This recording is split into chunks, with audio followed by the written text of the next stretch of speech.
Hello, hello, welcome to the last of TLC's tier list D&D episodes. God, that was a fucking alphabet soup of a sentence, wasn't it? Yeah, we've made it, all right? We've done all the classes, and I tell you what, my goal is I want this episode to be one episode. All right, I'm going to try to fit it all in. So we're going to go quick, we're going to go fast, we're going to be concise. Hoorah, let's fucking go. All right, so Warlock, all right, the last of the classes here, let's do it. F tier. All right, if something ends up being an F tier, that means it is unplayable. Remember, unplayable to me simply means that this subclass has nothing going for it. All right, whatever character concept, whatever it is you want to do, you want to be a blaster, you want to be a conjurer, you want to be the party's best healer, you want to be the best tank you want to be, whatever it is, this subclass will not help you. I promise. It gives you nothing. It gives you no benefit for anything you want to do. Avoid it at all costs. D tier means situational at best. All right, I'm not saying it's awful, but I am saying that you're going to find yourself more times than not going, damn, once again, didn't use any of my abilities because they really didn't help out in any of these examples. C tier means middle of the road. All right, you're not good, you're not bad. There's some abilities that might be decent, but you're also going to have some abilities that you're just like, shit, I'm using this like maybe once or twice every few months of playing this game. Which isn't good for me, all right? I like abilities where it's like I'm constantly feeling like I can use it and it's constantly useful. B tier means it's good, but maybe it's missing something. All right, maybe it's an early ability, maybe it's a spell list, an expanded spell list, maybe it's the context of where the class is. Whatever the case, B tier means it's good, but it's missing something. A tier means it's a solid choice. I promise you can't go wrong. And S tier simply means, hey, out of all the A tier classes, this one is the best. All right, let's get into it. F tier. There's only one class here in the Warlocks that are going to end up in my F tier, and that is the Celestial. I don't understand why this class exists. It's as if, you know, Wizards of the Coast basically sat down and were like, you know what we haven't done yet? We haven't given a fucking pony, all right, the ability to be a patron for some being who wants power. So you know what? Yeah, here you go. You can have your goddamn unicorn, all right? Now go off and be a Warlock about it. All right, all of this is weird, and I don't like it. First off, first level, you get the bonus cantrips Light and Sacred Flame cantrips. You will never use Light, you will never use Sacred Flame, because you have Eldritch Blast. Why the fuck are you using Sacred Flame? And as for the Light cantrip, bitch, fucking everyone has Dark Vision, right? Who's really playing human every goddamn time? All right, who doesn't have a torch? All right, I promise you, Light is going to come up so rarely, this whole ability pointless.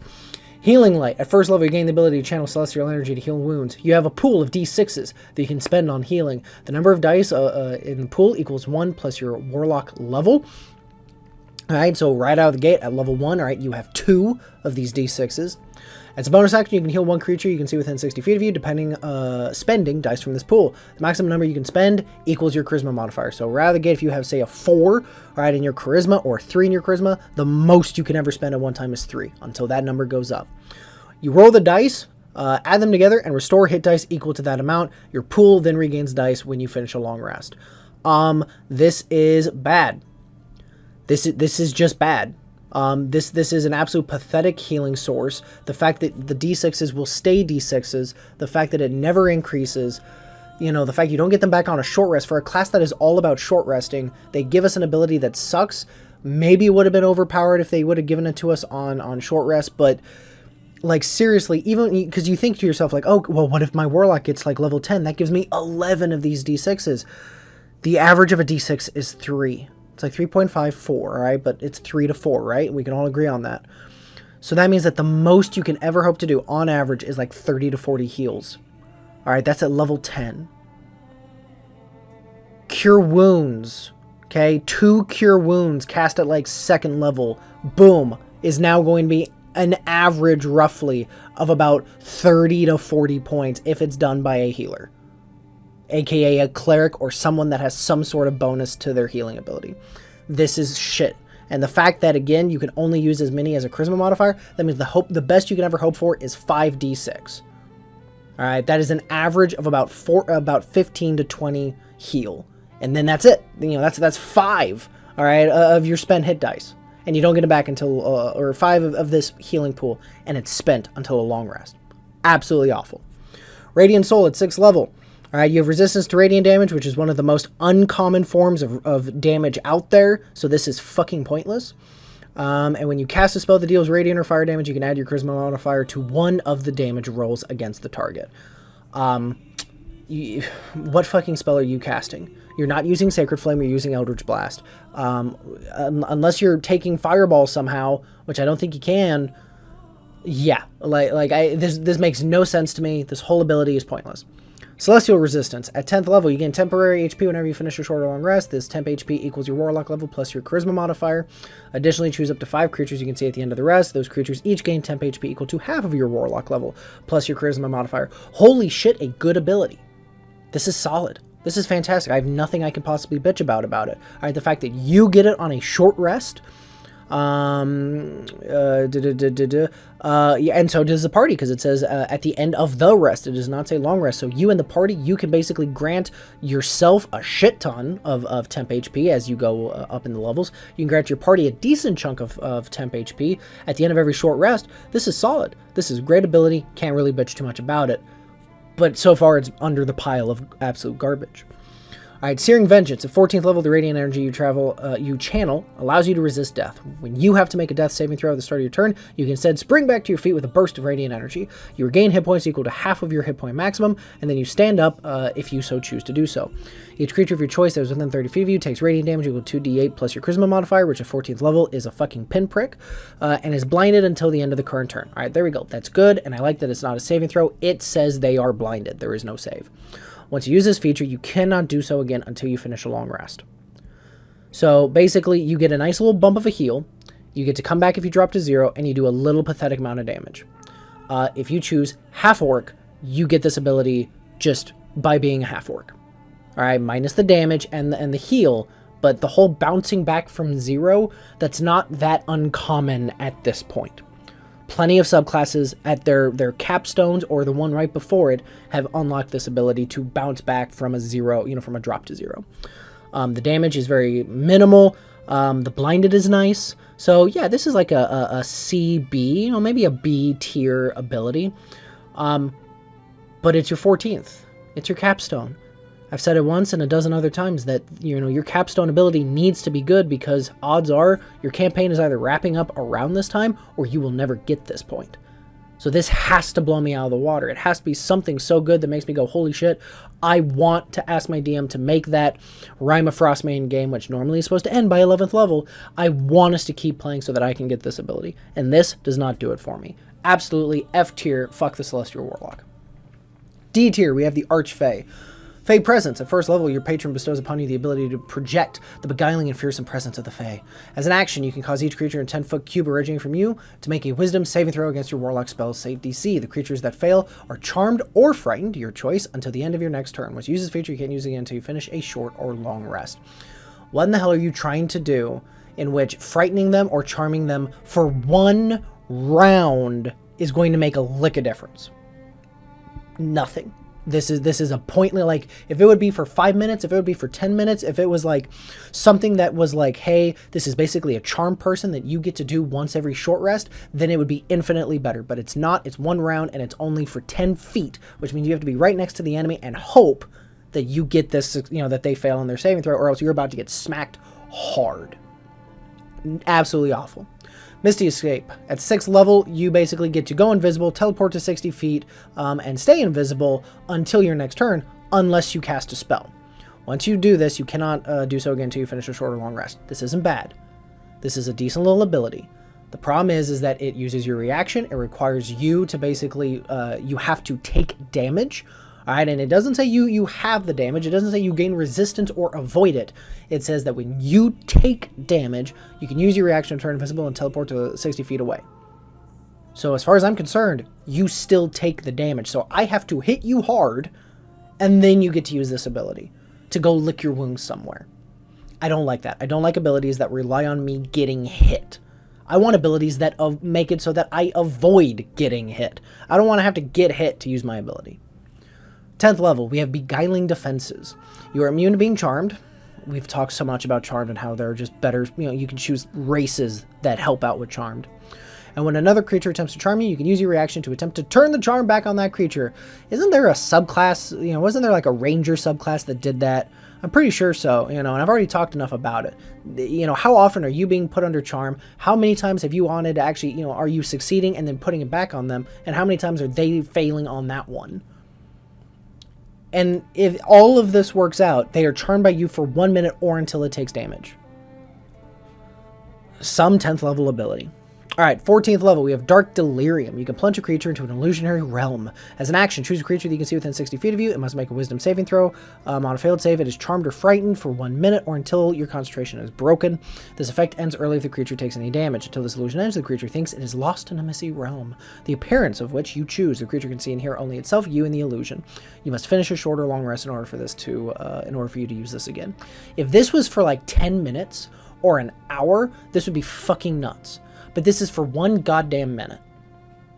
This is for 1 minute. It is broken if it takes any damage. This is Charm Person. This is like, you know, this is an ability that I can get the same effect, knocking, you know, making someone be under a beguiling or knocking them out. Like fucking Hypnotic Pattern does this at 3rd level, and it's an area. And they gave it to me, they gave me a shittier version at 14th level as my ability. No, absolutely not. I mean, I guess the only saving grace about it is that I get to use it every short rest. So it's a very shitty Hypnotic Pattern that I get to use every short rest. This is why this is in D tier. Alright, C tier, we have Great Old One. Awakened Mind. At 1st level, your alien knowledge gives you the ability to touch the minds. Basically, you create a telepathic link with another creature within 30 feet of you. As long as you guys can understand each other, you're fine. Again, I've mentioned this before. I don't like abilities like this because isn't this the point of having the message cantrip? I understand that this is nice because it means that, you know, you're not having to cast the spell. So, you know, if your DM is kind of a stickler for like, hey, if a guard sees you waving your fingers and muttering under your breath, like he thinks you're casting a spell because you're in a world where magic exists, they know what to look for, then okay, this might be decent. But remember, as soon as I have to start coming up with specific examples, then that knocks this bitch down. Alright, Entropic Ward. At 6th level, you learn to magically ward yourself against attack and turn an enemy's failed strike into good luck. If a creature makes an attack roll against you, you can use your reaction to impose disadvantage. Warlocks generally are not heavy on reaction. In other words, they usually aren't sitting there waiting, you know, having a whole bunch of options with reaction. So the fact it gives you one is decent. If the attack misses you, your next attack roll against that creature has advantage. Alright, so your next Eldritch Blast has advantage on it. Once you use this feature, though, you cannot use it again until you finish a short or long rest. This is a mediocre ability. All right, it's nice to give to impose disadvantage. I will say that. It is nice that you grant your next attack advantage on it. To me, what would make this a very simple change, a little tweak that would make this a good ability, make this a solid ability, and that is that you grant, you impose disadvantage, and then all of your strikes next turn are at advantage. Okay, make it so that, you know, I'm at 6th level. I have 2 rays on my Eldritch Blast. Make it so I have advantage on both of them. Now, this is a good ability. And I don't think that that's broken. I don't think that's out of the question. Yet for some reason, it's because this comes out of the fucking player's handbook, right? It's before the power creeps. Alright, Thought Shield. At 10th level, your thoughts can't be read or telepathically by telepathy or any other means. You also have resistance to psychic damage. Again, one of the more uncommon damage types, so woohoo, dingle fucking do. And whenever a creature deals psychic damage to you, that creature takes the same amount of damage that you do. Again, this is a good little ability if you are in a campaign that has mind flares, that has a whole bunch of aberrations, that has a whole bunch of intelligent psychic dealing shit, sure. But if you are not in that campaign, this ability is hardly ever going to be used, because all of it relies on you taking psychic damage of some kind. No. Alright, Crade Thrall. I like this ability. At 14th level, you gain the ability to infect a humanoid's mind with the alien magic of your patron. You can use your action to touch an incapacitated humanoid, which means they gotta be fucking asleep or you have to have knocked them out. That creature is charmed by you until a remove curse spell, good lord, is cast on them. The charm condition is removed from it, and you use this feature again. So all of those things are options for this to end. You can communicate telepathically with the charmed creature as long as the two of you are on the same plane of existence. Basically, this is like, hey, I charm you, and you are charmed until someone figures out that you have been charmed, and they cast a spell that either can remove it, can cure the condition, or until I use it on someone else. I like this. This is really cool. The flavor here is awesome. You know, you step into the king's quarters and you convince him to let him, to let you and the party stay in the castle overnight. You sneak out, you touch him while he's asleep. He fails a saving throw, and now you have a king in your back pocket, which, as long as you don't do anything too weird and ask for too much, you now have a very strong ally. All right, this can lead to so many cool things. I love this ability. But it's 14th level, it's a capstone, and almost every other ability on this list has just been god-awful. It doesn't save it, it is C tier. Also in C tier is Fathomless. Shocker to actually see, it's pretty rare to see a Tasha's subclass in such low ranking, but here we are.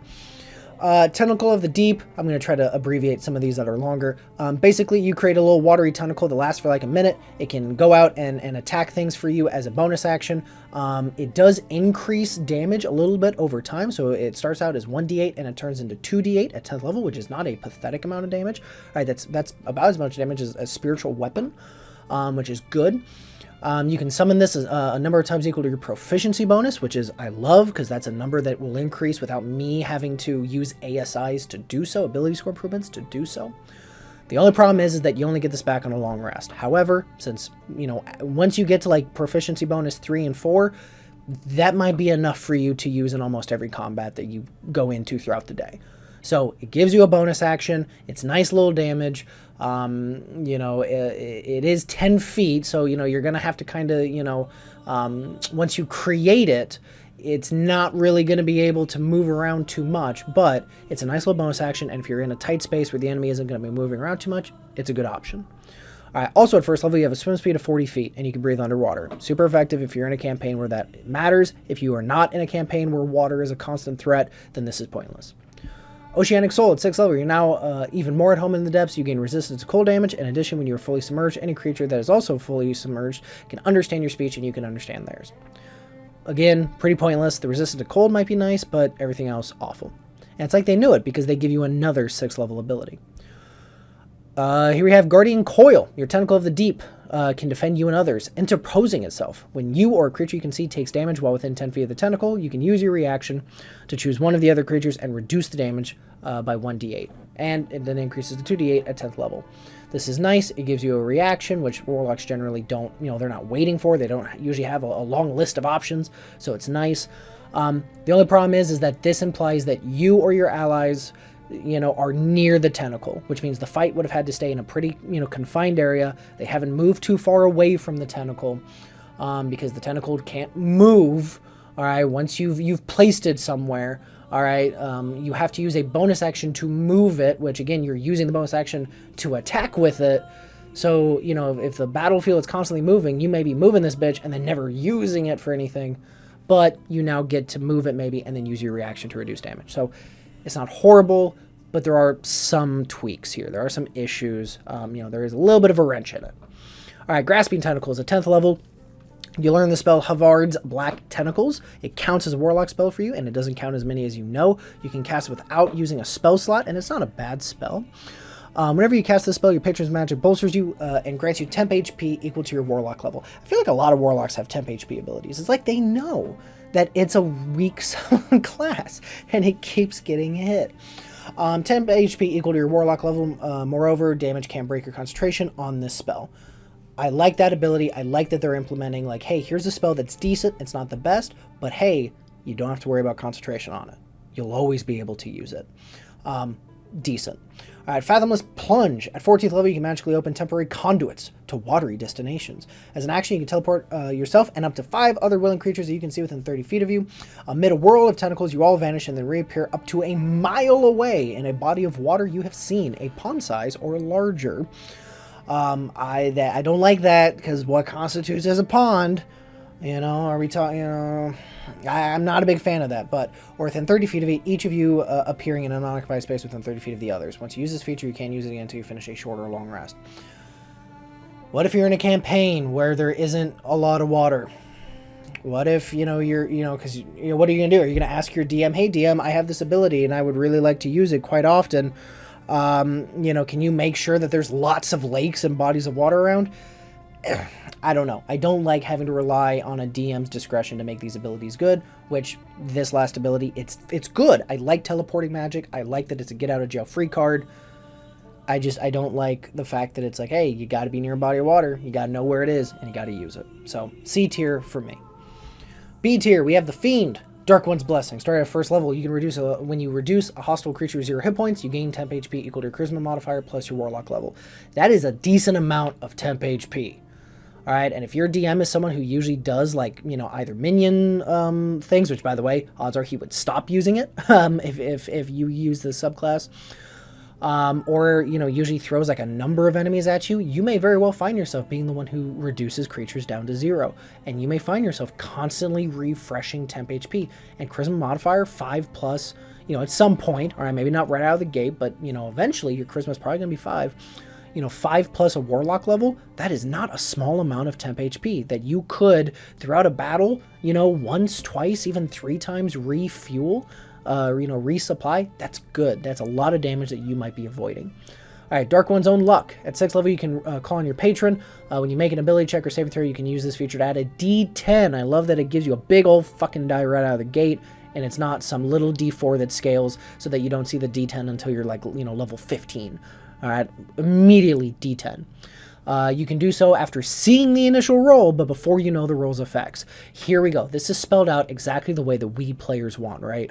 All right, I can hear the DM say, oh yeah, this hits, I need you to make an ability check, or save throw. You've seen your buddies, and they were rolling, like a 15 succeeded, but a 13 failed. So you roll and it's a 12. You can see the 12 and then go, okay, I know that that's too low because a buddy of mine rolled a 13 and failed. So I'm going to use this ability. All right. It's not something you have to call. All right. You get to use it after you see your own die. I like those abilities. It's nice. And it comes back on a short rest, which is great. All right, Fiendish Resilience. At 10th level, you can choose one damage type when you finish a short or long rest. You gain resistance to that damage type, or until you choose a different one. Until you choose a different one from this feature. Damage from magical weapons or silver weapons, however, ignore this resistance. This is nice. This is nice. You're going up against a creature. It constantly uses the same move or same damage type over and over again. Or I'm a Frost Maiden, cold damage, looking at you. Here you are, the ability to just go, hey, at 10th level, yeah, I'm fucking resisted to cold damage now. Best of luck, Oriel. All right, Ariel, Oral, I don't fucking remember how it's pronounced. Decent. All right, Hurl Through Hell. Fucking you grab hold of somebody, all right, and you basically banish them. All right, you hit a creature with an attack, which it doesn't say with a melee or anything, so this can be with your Eldritch Blast. You hit them, they disappear, and at the end of their next turn, they they come back out, but they take 10d10 psychic damage. Damn, that's awesome. All right, this is literally like I hit you once with an Eldritch Blast, I hit you twice with an Eldritch Blast. Second time, I'm like, yeah, and you're going through hell. Not only do I take you off the board until the end of your next turn, which means you do not get to do anything for 1, possibly 2 turns if I went ahead of you. But on top of that, now you're also taking a butt ton of psychic damage. I love it. It's great. I kind of wish it was once a short rest, but that would be overpowered. But this is a good class. I like it. It is B tier because even though it's awesome, when we compare it to our A tiers, we're going to see that it might not stack up quite as much. So let's get right to it here. A tier, we have the Genie. This shouldn't surprise anybody. All right, first off, at first level, we have Bottled Respite and Genie's Wrath. Bottled Respite gives you a nice little place where you can go take your short rest comfortably, all right, safely, not have to worry too much, and at a certain level, you can bring the whole party into it.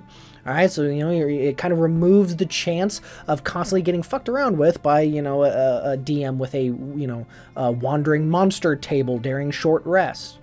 As for Genie's Wrath, it allows you to, depending on the Genie you pick, you get to do extra damage depending on that Genie type, equal to your proficiency bonus. That is a solid number. I love it. I am currently playing a Genie multi-class, And it is so nice to be able to hit something with a 5 of my charisma, a proficiency bonus, which is a 9. Fucking my Eldritch Blast is doing an average of like 14 to 16 points of damage on the first hit every time. I am out damaging the fighter, all right, at the same level. Super awesome. Love the ability. Great. All right, Elemental Gift. At 6th level, you begin to take on the characteristics. You have resistance to a damage type determined by your patron. Bludgeoning for Dow, Thunder for Genie, Fire for Afridi, Cold for Myriad. In addition, as a bonus action, you can give yourself a flying speed of 30 feet that lasts for 10 minutes. Love it. I love being able to fly. And the fact that I can use this as a bonus action a number of times to get my proficiency bonus, great. So multiple chances to use fly. It's not the fastest of flying, but it's decent. Sanctuary Vessel. At 10th level, when you enter your Genie's vessel via the Bottle Respite, you can now choose up to 5 willing creatures that you can see within 30 feet of you. Oh, sorry. I kind of skipped the ball here. Yeah, here it is. All right, this is the feature that allows you to bring your party members in with you. And as a bonus action, you can eject any of the shitty, annoying ones, if you don't want them to, from the vessel. And then everyone else is ejected when you leave, or if you happen to die in the vessel, or if the vessel is destroyed. In addition, anyone, including you, who remains within the vessel for at least 10 minutes, which is basically minimal time, I would think, gains the benefit of a short rest. And anyone can add their bonus proficiency to a number of hit dice they regain if they spend any hit dice here. This is amazing. This is fantastic. This is worth going 10 levels into Genie Warlock for this alone. This is awesome, especially if you have multiple people who gain some short rest benefits, like say a fighter, like say a monk. Classes like that will definitely benefit from having a Genie Warlock with them. Alright, Limited Wish. At 14th level, here we have a capstone, and damn is it a capstone. As an action, you speak your desire to your Genie, requesting the effect of one spell that is 6th level or lower, and has a casting time of 1 action. The spell can be from any class's spell lists. You don't need to meet the requirements. You don't need to have any of the components. All you gotta do is just go, yo, sugar daddy, I want this fucking done, bro. Can you do it? And they go, hell yeah. Is it 6th level or lower? Absolutely, here you go. The spell simply takes the effect as part of this action. Once you use this feature, you cannot use it again for 1d4 long rests. This can get you out of so many binds. Go ahead, Google all 5th edition spells levels 1 through 6. And tell me there isn't a spell that can't help you in any goddamn situation.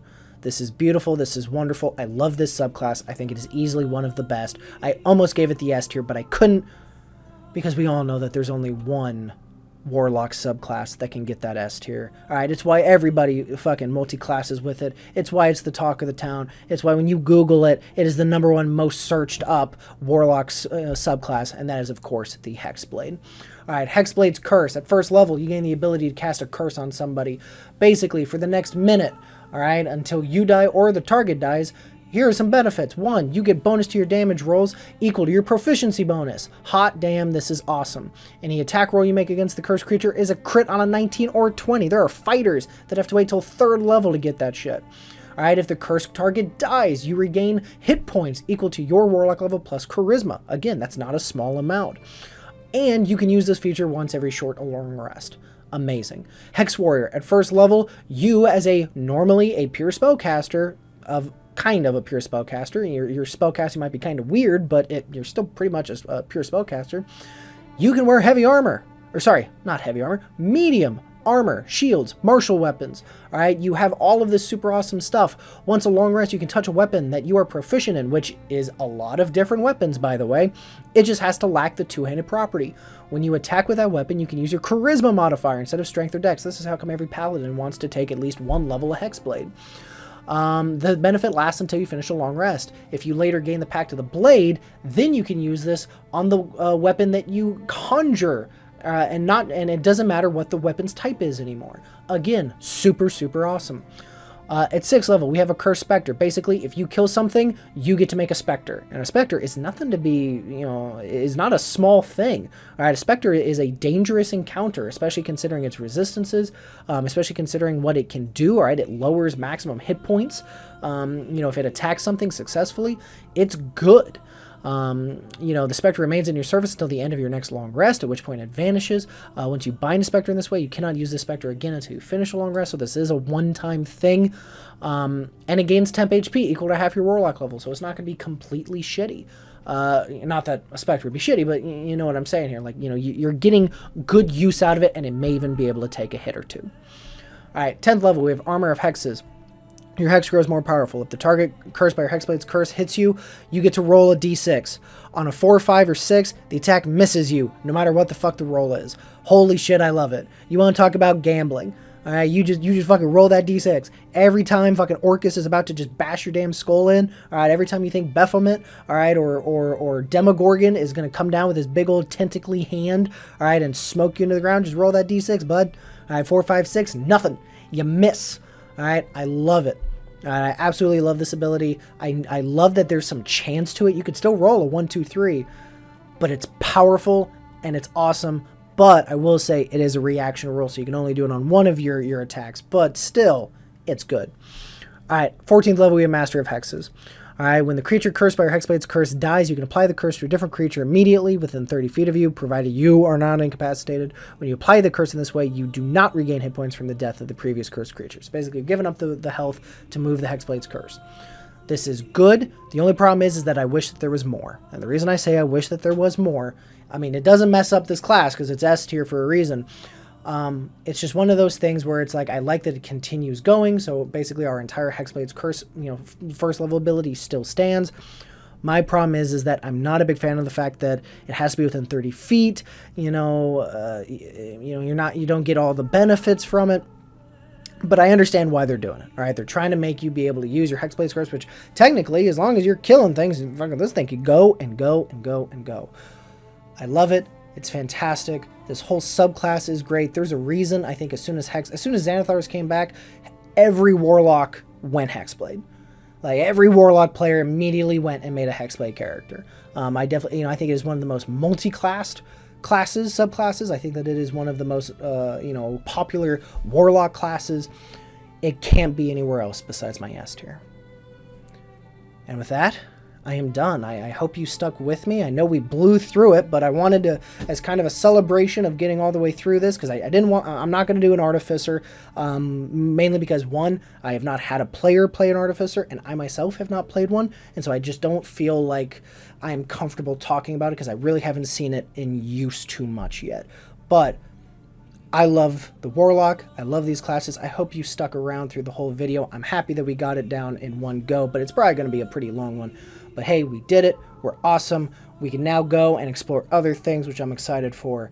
Thank you for sticking with me. I hope you enjoyed the video, and whatever it is we come out with next, I hope to catch you next time.